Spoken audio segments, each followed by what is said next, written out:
तो class 10th trigonometry की exercise हमारी चल रही थी 8.1 के कुछ हमने क्वेश्चंस लिए थे कल, इसके जो आपको 2 वीडियोस भेजी थी। क्लियर। आज हम इसी क्वेश्चन की सीरीज में एक्सरसाइज को आगे सॉल्व करते हैं।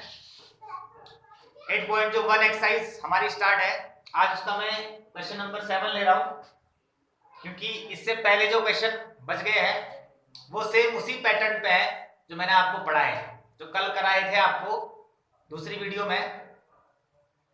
उस वीडियो के जैसे क्वेश्चंस आपको अदर भी मिल रहे हैं, तो उनको आप सॉल्व कर सकते हैं खुद से। जो मैंने क्वेश्चन सिखाया उसको देखते हैं। क्लियर। अब एक नए तरीके का क्वेश्चन है, क्वेश्चन नंबर 7। इसको सीखिए कैसे करना है। क्लियर। ध्यान से देखिए। क्वेश्चन कह रहा है if cot theta is equal to 7/8, then what is the value of this one and what is the value of this one? अगर cot theta 7/8 है तो इसको सॉल्व करके कितना आना चाहिए और इसको सॉल्व करके कितना आना चाहिए, ये कह रहा है क्वेश्चन। क्लियर। तो आज आपको ना ही a नजर आ रहा है ना ही b नजर आ रहा है, आज आपको सिंपल सा थीटा नजर आ रहा है। क्लियर। तो सबसे आसान क्वेश्चन होता है यही थीटा वाला, क्योंकि जब कभी थीटा हमारे क्वेश्चन में दिया होता है तो तब हमको वो प्रॉपर्टी लगाने की जरूरत नहीं पड़ती है जो आपको कल तक सिखाई जा रही है, कि जो एंगल पूछा गया है उसके सामने वाली साइड ये होती है वो होती है वगैरह वगैरह। क्लियर। थीटा आप कहीं भी मेट कर सकता है, ए बी सी। सपोज ये रहा थीटा। क्लियर। तो जैसे पाइथागोरस के लिए होता है कि ये साइड परपेंडिकुलर, ये बेस, ये हाइपोटेन्यूस, तो थीटा वाले के लिए भी सेम वही प्रोसीजर होता है। अदरवाइज आप थीटा का कांसेप्ट लगाएंगे, थीटा के सामने परपेंडिकुलर, ये बेस, ये हाइपोटेन्यूस, एक ही बात है। क्लियर। तो थीटा का क्वेश्चन कोई कंफ्यूजिंग नहीं होता है। तो आइए सबसे पहले वी नो दैट जब आप सॉल्व करेंगे इसको, ठीक है ना, यहीं से आप सॉल्व करना स्टार्ट कर रहे हैं इसको। तो आप जानते हैं कॉट थीटा, कॉट थीटा का जो वैल्यू होता है वो होता है tan का उल्टा। तो आपको मैंने सिखाया है PVP अपॉन HHB। तो तीसरा वाला फंक्शन होता है tan, परपेंडिकुलर अपॉन बेस, लेकिन tan का उल्टा होता है cot, तो उल्टा कर दीजिए, बेस अपॉन क्या हो जाएगा, परपेंडिकुलर। ये तो ये होता है cot का फॉर्मूला। अब अगर ये फॉर्मूला आप लोगों ने लिख दिया तो देखिए cot की वैल्यू गिवन है आपको 7/8, तो बेस के सामने आ रहा है 7, परपेंडिकुलर के सामने आ रहा है 8, तो बेस यानी कि ये रहा बेस थीटा के लिए 7, परपेंडिकुलर 8, तो ये रहा परपेंडिकुलर, कितना हो जाएगा 8। सिंपल सा। अब हाइपोटेन्यूस निकालना है तो Pythagoras in a triangle ABC by using Pythagoras theorem.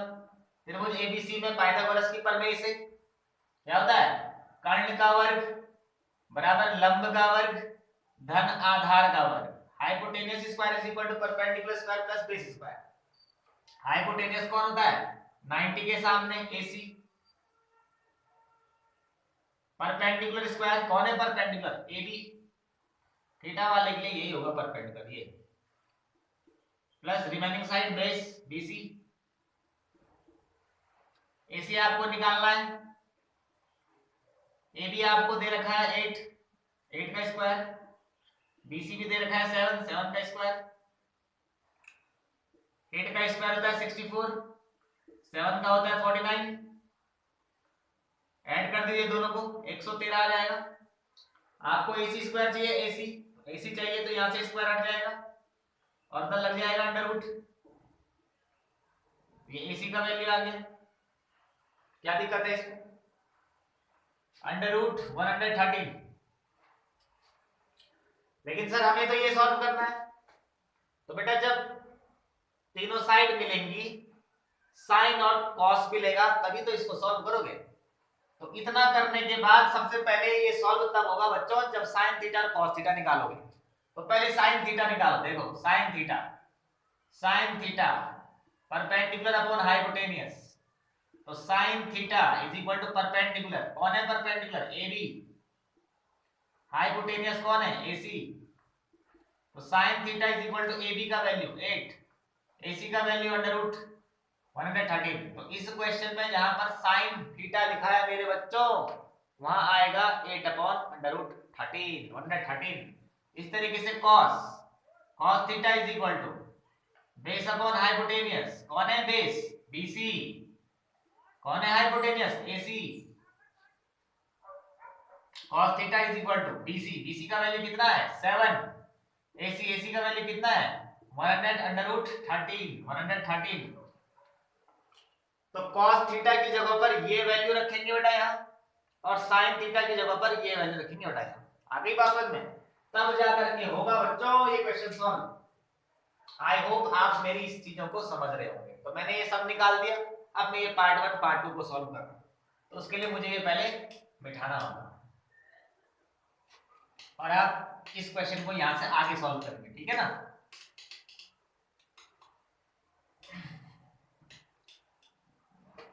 तो देखिए बेटा, आइए पार्ट 1 सॉल्व करते हैं।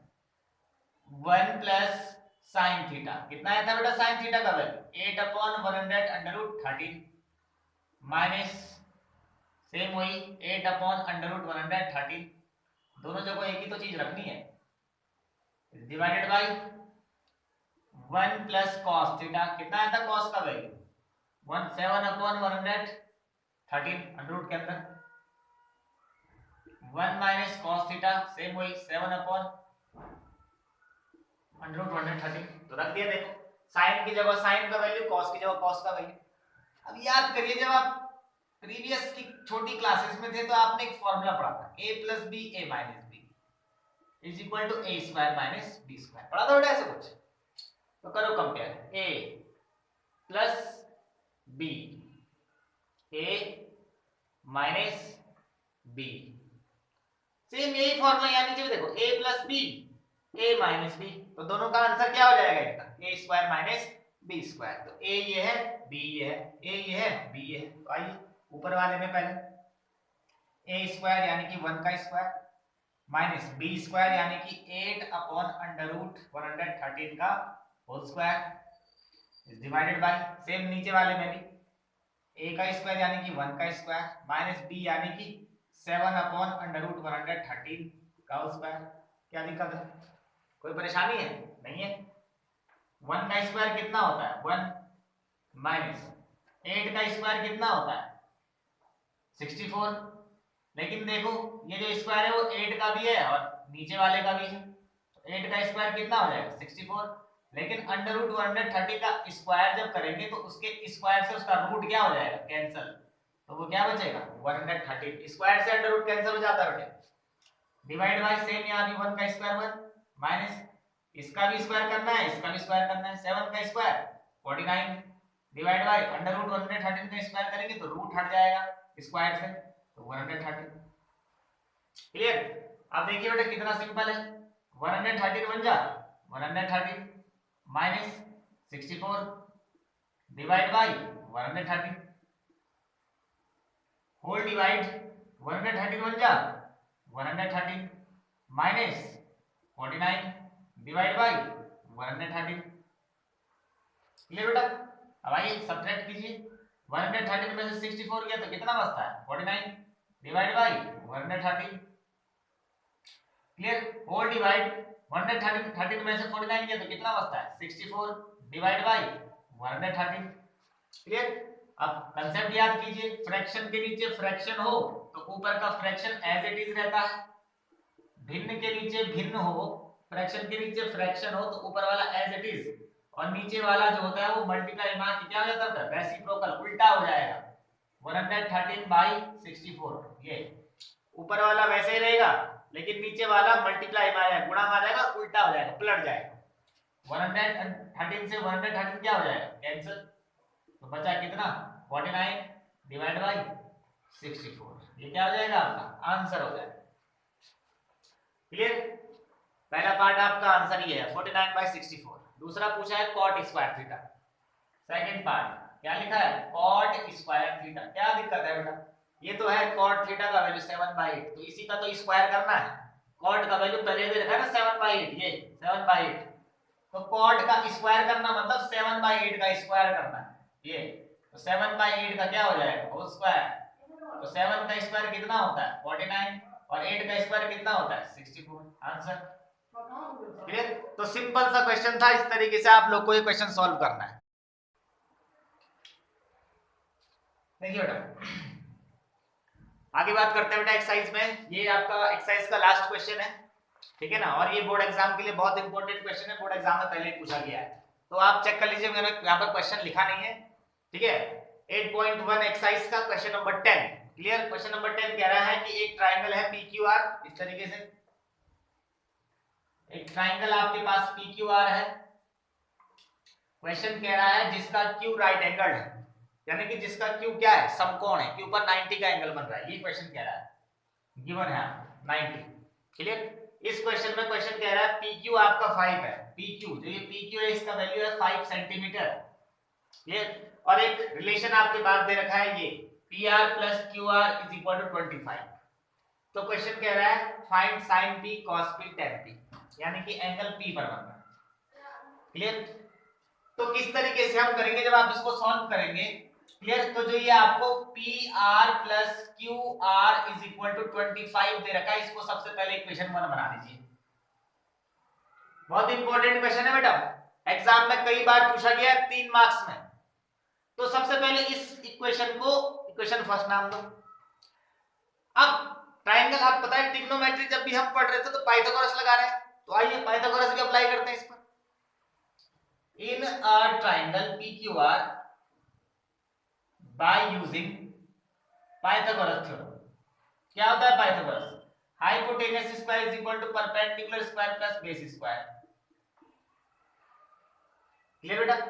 हाइपोटेनस सबको पता है 90 के सामने होता है PR का स्क्वायर, परपेंडिकुलर जो एंगल पूछा जाता है उसके सामने होता है, तो कौन है RQ या QR आप बोल सकते हैं, QR का square plus base remaining side PQ का स्क्वायर क्लियर। अब देखिए बेटा PR का स्क्वायर इस QR को भेज दीजिए इधर, प्लस में इधर आके माइनस हो जाएगा। अब वहां बचा PQ का वैल्यू दे रखा है 5 सेंटीमीटर, इसका स्क्वायर। तो देखिए 5 का स्क्वायर कितना होता है 25, कितना सिंपल सा क्वेश्चन है। PR का स्क्वायर माइनस QR का स्क्वायर इज इक्वल टू 5 का स्क्वायर 25। अब देखो यहां पर एक फॉर्मूला लग रहा है A square minus B square, जो इससे पहले वाले क्वेश्चन में करवाया था ना। A square minus B square is equal to क्या होता है A plus B A minus B। Simple सा क्वेश्चन है, जो गिवन था इक्वेशन फर्स्ट बनाइए उसको। ट्रायंगल में पाइथागोरस थ्योरम लगाइए, सिर्फ एक ही साइड का तो वैल्यू पता था हमें PQ, इसलिए मैंने यहां से इसको यहां इधर भेज दिया ताकि मैं लास्ट में एक फार्मूला लगा पाऊं, क्योंकि मुझे पता से PQ गिवन है यहाँ। तो इसको मैंने साइड चेंज किया, तब यहाँ A square minus B square लग रहा। तो क्या होता है A square minus B square A plus B, यानी कि PR plus QR into PR minus QR और इज इक्वल टू में क्या है 25। अब देखियो इक्वेशन नंबर फर्स्ट को देखो, क्या लिखा है PR plus QR is equal to कितना लिखा है 25। तो ये वैल्यू को यहां सब्स्टिट्यूट कर देंगे, PR QR की जगह कितना 25 और इधर बचेगा PR minus QR is equal to 25। अब ये वैल्यू निकालनी है तो जो 25 इसका साइड चेंज हो जाएगा अपॉन में, होगा या नहीं होगा बेटा। तो जो आपका PR माइनस QR है QR इज इक्वल टू उधर क्या है 25, अब ये 25 जाएगा अपॉन में, 25 का डिवाइड 25 में कितनी बार जाएगा 1, तो PR minus QR is equal to कितना हो जाएगा 1। Equation number second. अब याद कीजिए बेटा क्लास 10th का चैप्टर नंबर 3, क्लास 10th का चैप्टर नंबर 3 लीनियर इक्वेशंस इन टू वेरिएबल्स, तो वहां पर ऐसी इक्वेशन को सॉल्व करना आपको सिखाया गया होगा, एलिमिनेशन मेथड, सब्स्टिट्यूशन मेथड और क्रॉस मल्टीप्लिकेशन मेथड। तो यहां पर देखो एलिमिनेशन मेथड लग रहा है, एलिमिनेट मेथड।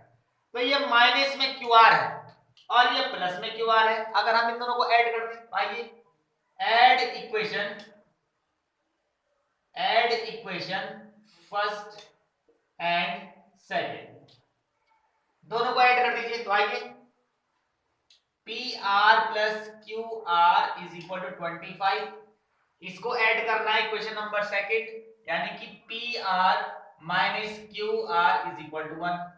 तो ऐड करना है तो पी आर ऐड होकर के हो जाएंगे 2pr, लेकिन ये ऐड होने की जगह कैंसिल हो जाएंगे क्योंकि ये प्लस में और एक आए में माइनस में, तो कैंसिल हो जाएंगे। इज इक्वल टू 25 और 1 कितना होगा 26। अब पी आर निकालना तो 2 जाएगा अपॉन में, तो P R is equal to 26/2, 2 का डिवाइड 26 में कितनी बार जाता है 13 बार, तो पी आर का वैल्यू कितना आ गया 13।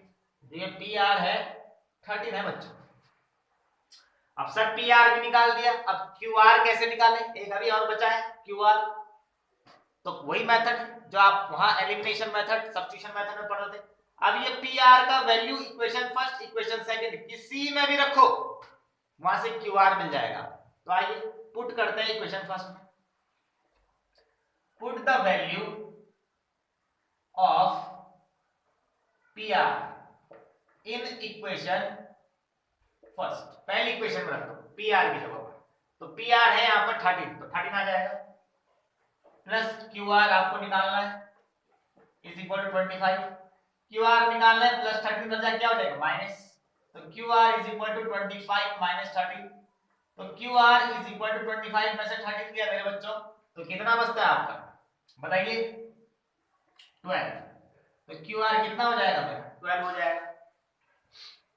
क्या दिक्कत थी, तो ये तो था पी आर और क्यू आर, लेकिन हमें तो निकालना क्या है ये sine P cos P tan P. तो ये इसलिए किया बेटा क्योंकि जब तक साइड नहीं मिली आपको ट्राइंगल की तब तक आप कैसे sine theta cos theta tan theta कोई भी थीटा निकाल सकते हो। तो ये प्रोसीजर यहाँ किया गया इन साइड की वैल्यू निकालने के लिए। क्लियर, तो प्रैक्टिस करिएगा इस क्वेश्चन की क्योंकि ये बोर्ड एग्जाम में कई बार पूछ लिया गया है। तो देखिए अब जो हमारा मेन मोटिव है इसमें निकालना साइन पी कॉस पी, उसको कैलकुलेट करते हैं। तो देखिए साइन पी का मतलब साइन थीटा, बस ये है कि पी मतलब पी पर एंगल बन रहा है। फॉर्मूला क्या होता है परपेंडिकुलर अपॉन हाइपोटेन्यूज।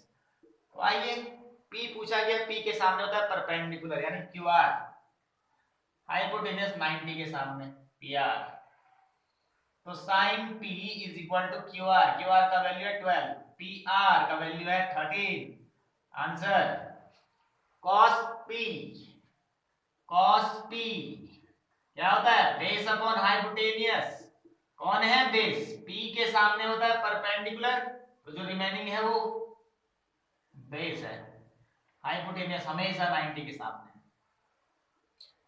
कर्ण जिसको कहते हैं। पी क्यू कितना है, पी क्यू का वैल्यू 5, पी आर कितना 13, आंसर। तीसरा है टेन पी क्या होता है परपेंडिकुलर अपॉन बेस, जो एंगल पूछा गया उसके सामने परपेंडिकुलर कौन है आपका क्यू आर, बेस कौन है P Q, tan P is equal to Q R का वैल्यू कितना है 12, पी क्यू का वैल्यू कितना है 5, आंसर। तो ये आपका इस एक्सरसाइज का आखिरी क्वेश्चन था मेरे बच्चों। तो इस तरीके से 8.1 जो है वो खत्म होता है। तो आपने देखा होगा बेटा जो इस एक्सरसाइज के पहले क्वेश्चन पर मैंने मेथड लगाया उसी मेथड से मैंने सारे के सारे क्वेश्चंस किए। क्लियर, एक भी फॉर्मूले के अलावा दूसरी चीज नहीं मिली हमको। जो साइन कॉस टेन इनके फंक्शंस के फॉर्मूले हैं, ठीक है ना, पीबीपी अपॉन एचएचबी लाल बटे कक्का, उसके अलावा मैंने यहाँ पर कोई दूसरा मेथड नहीं लगाया। तो क्या दिक्कत है, एक क्वेश्चन एग्जाम में इस एक्सरसाइज से बोर्ड पर रहेगा ही रहेगा, एक क्वेश्चन रहेगा ही रहेगा। पहले तो 3 मार्क्स नहीं तो 2 मार्क्स में एक क्वेश्चन आएगा ही आएगा। तो जितने भी क्वेश्चन है इन सब क्वेश्चन पर यही मेथड अप्लाई करके और आराम से उनको सॉल्व करिए। क्लियर, अदरवाइज आपकी मदद करने के लिए हम तो हैं, ठीक है ना। तो अब आपके साथ अगली वीडियो में मिलेंगे हम 8.2 एक्सरसाइज। क्लियर, तो उसमें भी जो भी इंपॉर्टेंट क्वेश्चंस होंगे वो आपको कराए जाएंगे। क्लियर, कुछ आपको प्रैक्टिस करनी है क्योंकि बिना प्रैक्टिस के कभी ना आप मैथ सीख सकते हैं ना कोई और सब्जेक्ट सीख सकते हैं। क्लियर, सब सब्जेक्ट में प्रैक्टिस, कोई सब्जेक्ट बड़ा छोटा नहीं होता, क्लियर। तो सब में प्रैक्टिस करिए, टाइम ही टाइम है आपके पास अभी, ठीक है ना। खूब पढ़ाई कीजिए ताकि आपके बोर्ड एग्जाम में अच्छे नंबर आए, और पढ़ाई ऐसी करनी है बेटा कि आप इनको आगे लाइफ में भी याद रख सको। ऐसे नहीं कि सिर्फ बोर्ड एग्जाम के लिए पढ़ रहे हैं, एग्जाम में पास तो कोई भी हो जाता है, कोई भी हो जाएगा। पास जिंदगी में वही है जो इनको हमेशा याद रख सकता है। आ गई बात समझ में? यस, ठीक है। तो अलविदा लेते हैं आज की इस वीडियो से, आपके साथ नेक्स्ट पार्ट में नेक्स्ट क्वेश्चन नेक्स्ट एक्सरसाइज के साथ मिलेंगे। Clear, thank you.